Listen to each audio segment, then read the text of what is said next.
ययाती. माझी कहाणी मी का सांगत आहे माझे मलाच नीट कळत नाही.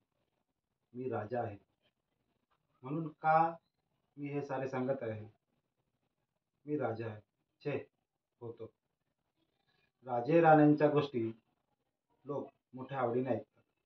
त्यांच्या प्रेमकथात तर जगाला फार फार गोडी वाटते. मोठमोठे कवी त्या कथांवर काव्य रचतात.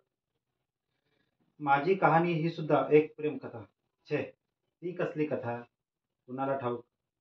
एखाद्या कवीचे मन वेधून घेण्यासारखे तिच्यात काही नाही हे मला कळते. पण केवळ एखाद्या राजाची कथा म्हणून काही ती सांगायला मी सिद्ध झालेलो नाही. या कहाणीच्या मुळाशी कोणत्याही प्रकारचा अभिमान नाही, अहंकार नाही, प्रदर्शन नाही. शेल्याची लक्तरे आहेत. त्यात प्रदर्शन करण्यासारखे काय आहे. राजाच्या पोटी मी जन्माला आलो म्हणून राजा झालो. राजा म्हणून जगलो. यात माझा गुणदोष नाही. हस्तिनापूरच्या नहुष महाराजांच्या पोटी परमेश्वराने मला जन्म दिला. पित्याच्या मागून सरळ सिंहासनावर बसलो मी. त्यात कसले आहे मोठेपण. राजवाड्याच्या शिखरावर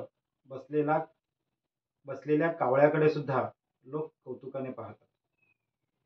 राजपुत्र न होता मी ऋषिकुमार झालो असतो तर माझे जीवन कसे झाले असते.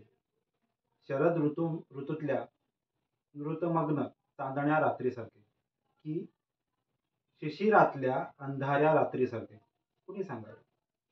आश्रमात जन्माला येऊन मी अधिक सुखी झालो असतो. छे, या प्रश्नाचे उत्तर शोधूनही मला मिळत नाही. एक गोष्ट मात्र राहून राहून मनात येते.